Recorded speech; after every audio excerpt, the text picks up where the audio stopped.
할렐루야. 오늘도 새 하루를 주신 하나님을 찬양합니다. 거룩한 주일이 지나고 이제 또 새 한 주간을 맞이합니다. 여러분은 기쁠 때 무엇을 하십니까? 또 슬플 때는 어떻게 하십니까? 만약에 우리 주님이 임마누엘 하셔서 우리의 모든 삶을 도우신다고 믿는다면 기쁠 때는 찬송하고 슬플 때는 기도하며 언제나 주님과 동행하는 삶을 살게 될 것입니다. 그런 면에서 오늘은 찬송가 418장 함께 찬송하면서 오늘 이 하루의 문을 열어가기를 원합니다. 함께 찬송하시겠습니다. 기쁠 때나 슬플 때에 도우시는 사랑의 주, 기쁠 때에 찬양하고 슬플 때 기도합니다. 사랑의 우리 주여 위로하소서.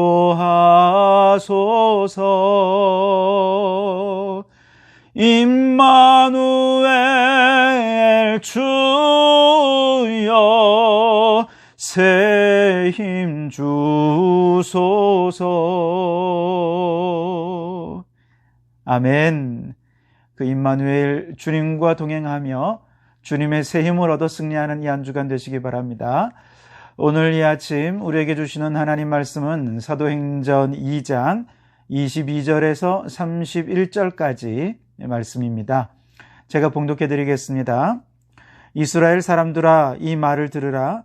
너희도 아는 바와 같이 하나님께서 나사렛 예수로 큰 권능과 기사와 표적을 너희 가운데에서 베푸사 너희 앞에서 그를 증언하셨느니라.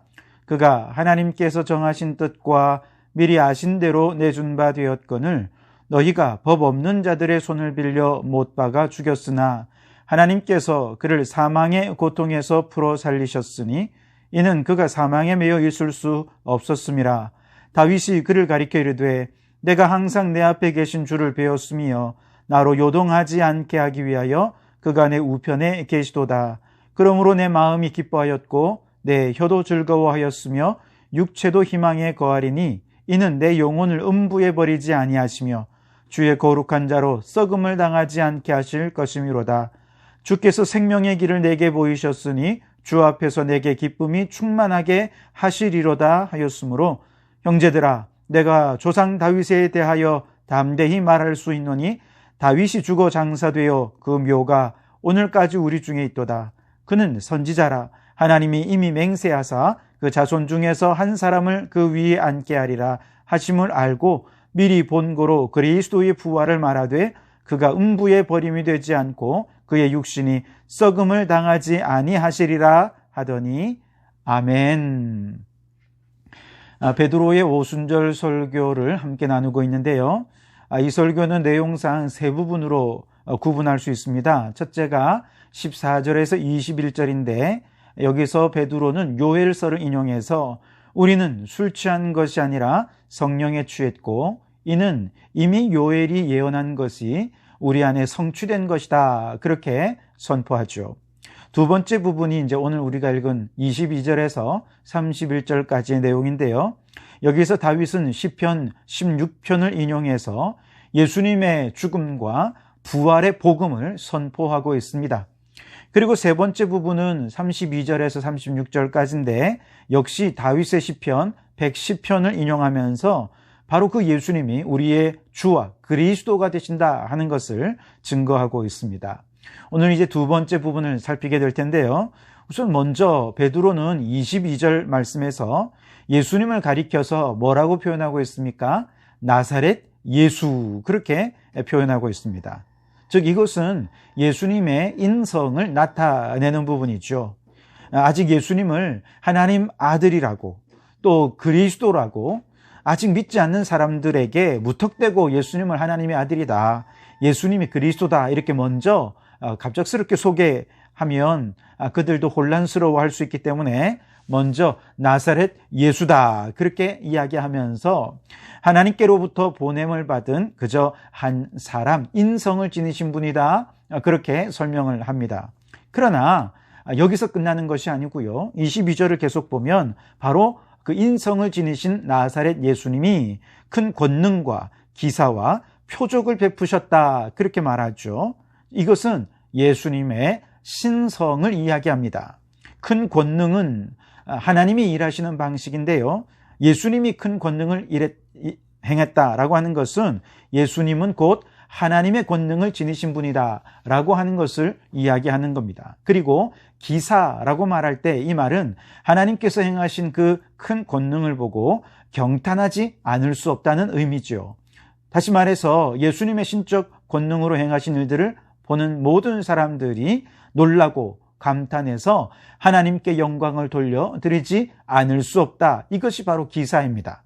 그리고 표적은 예수님께서 신적 권능으로 행하신 일들은 단지 하나의 기적이 아니라 바로 그 기적을 통해서 기적을 행하신 예수님이야말로 곧 하나님의 아들이시다라고 하는 것을 깨닫도록 하는 하나의 사인, 표징이라는 것입니다.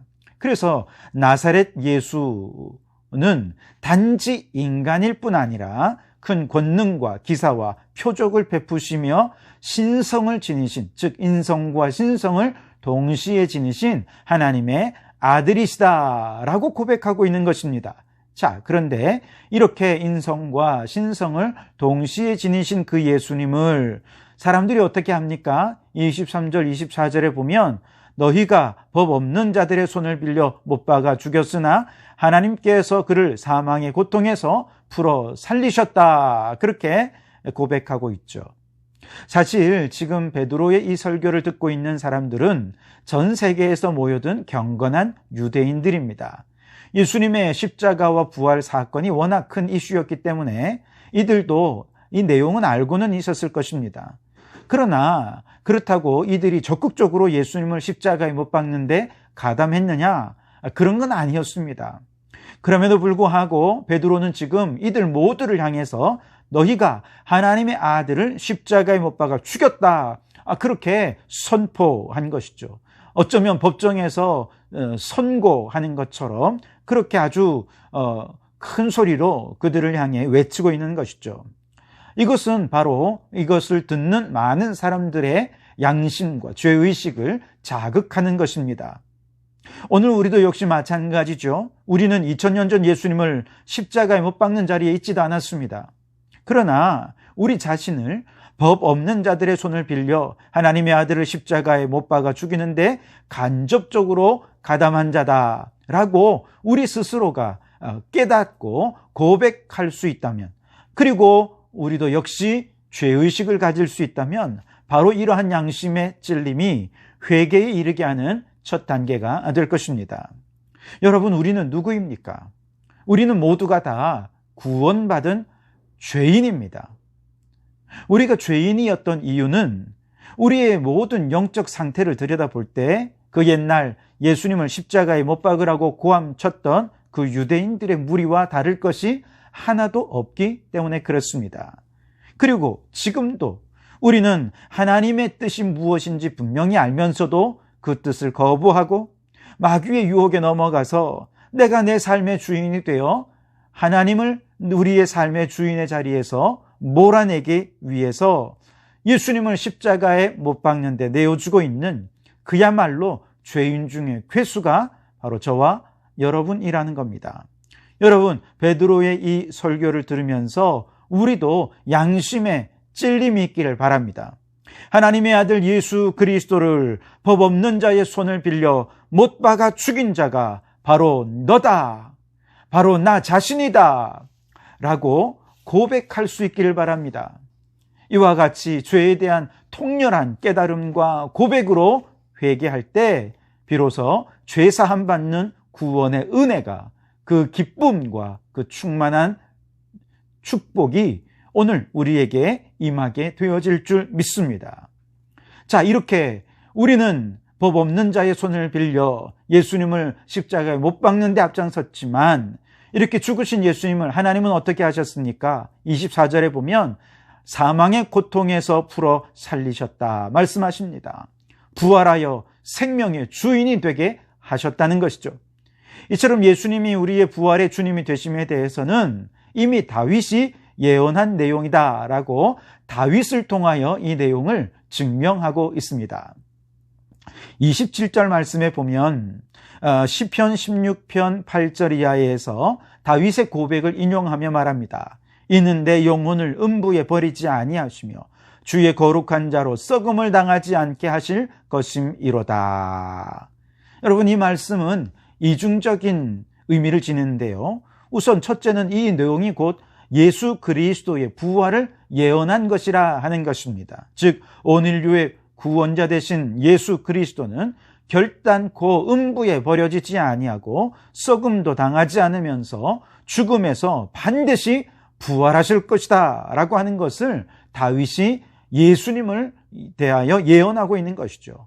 그 부활의 주님은 결코 죽음의 지배하에 억압되거나 죽음에 삼켜지는 일 결코 허용하지 않으실 분이 우리 예수님이다 라고 예언하고 있는 것이죠. 두 번째, 다윗은 이 내용을 통해서 바로 자신에 대해 얘기하고 있습니다. 자신이 음부에 버려지지 않고 썩음을 당하지 않게 될 것이다 라고 하는 믿음을 고백하는데요. 다윗은 사실 이미 죽고 그 육신은 이미 썩음을 당하지 않았습니까? 그러나 25절 말씀에 보면 내가 항상 내 앞에 계신 주를 배웠으며 나로 요동하지 않게 하기 위하여 그가 내 우편에 계시도다. 다윗이 뭐라고 고백합니까?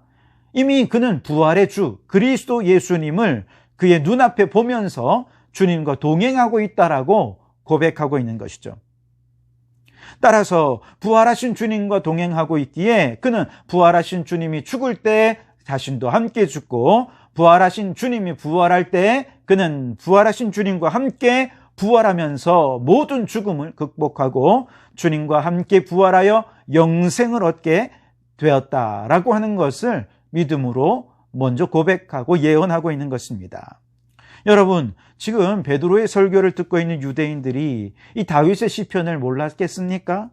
아마 대부분은 다윗의 이 시편의 고백을 수도 없이 많이 읽고 또 나누고 때로는 가르치기도 했을 것입니다. 그러나 그것이 곧 예수 그리스도의 부활을 예고한 예언이라는 것은 깨닫는 자가 없었습니다.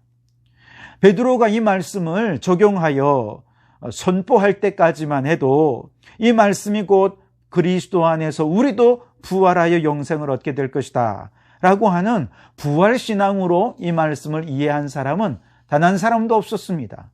그런데 베드로가 이미 예수님께서 부활하셔서 구약의 모든 말씀 속에 예수님 자신에 대하여 가르쳐 주시지 않았습니까? 그래서 그 말씀을 듣고 그리고 성령께서 그 말씀을 적용하고 깨달아질 수 있게 해 줄 때 이 말씀이 드디어 확신 있게 믿어지게 된 것이죠. 그래서 많은 사람들에게 이걸 선포할 수 있게 되었습니다. 베드로의 이 설교 말씀을 들으면서 많은 사람들의 마음은 어땠을까요? 아마 이 말씀에 대해 이 말씀이 바로 예수 그리스도에 대한 거구나, 부활에 대한 예언의 말씀이구나 라고 하는 것에 대해 드디어 깨달음이 있었습니다. 눈이 번쩍 뜨인 것입니다. 귀가 번쩍 뜨인 것입니다. 여러분, 우리도 그래야 됩니다. 하나님의 말씀이 들을 때 그 말씀이 그렇구나, 이 말씀이 이런 뜻이구나 라고 하는 것으로 눈이 번쩍 뜨이고 귀가 번쩍 뜨여야 합니다. 말씀의 내용을 단지 이성적으로 이해하는 차원을 넘어서 성령께서 깨닫게 해주시고 그리고 믿어지는 역사가 우리 안에 경험되어야 합니다. 특별히 십자가와 부활에 관한 이 놀라운 주의 말씀이 우리 안에 깨달아지게 될 때 우리도 예수님과 함께 십자가에 참여하고 예수님과 함께 부활에 참여하여 거듭난 새 생명을 얻을 수 있게 되는 것입니다.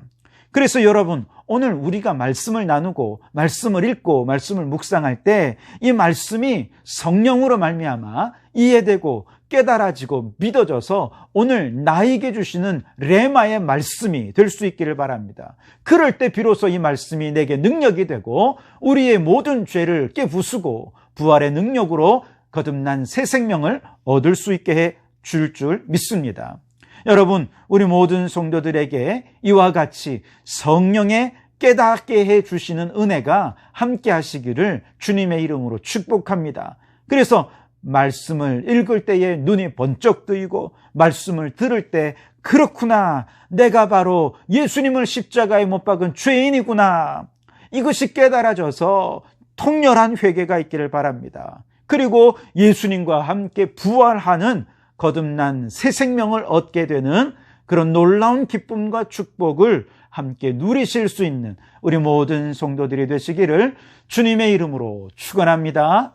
기도하시겠습니다.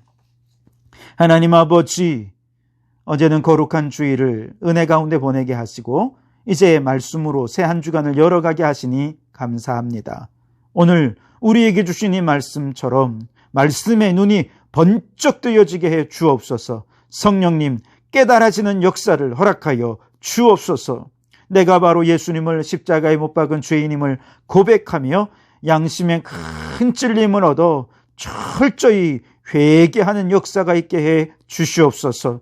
우리를 십자가 위에서 모든 죄를 씻으시고 예수의 피로 정결케 하시는 그 예수 그리스도의 십자가의 능력으로 모든 죄가 사함받았음을 확신하게 도와주시고 부활하신 예수님과 함께 우리도 부활하여 새 생명을 얻는 놀라운 기쁨과 은혜와 축복을 경험하는 저희들 되게 해 주옵소서. 그리하여 오늘 이 하루 부활의 기쁨으로 새 생명 얻는 축복으로 기쁨 속에 살아가는 이 하루가 되게 해 주시옵소서. 예수님 이름으로 기도하옵나이다. 아멘.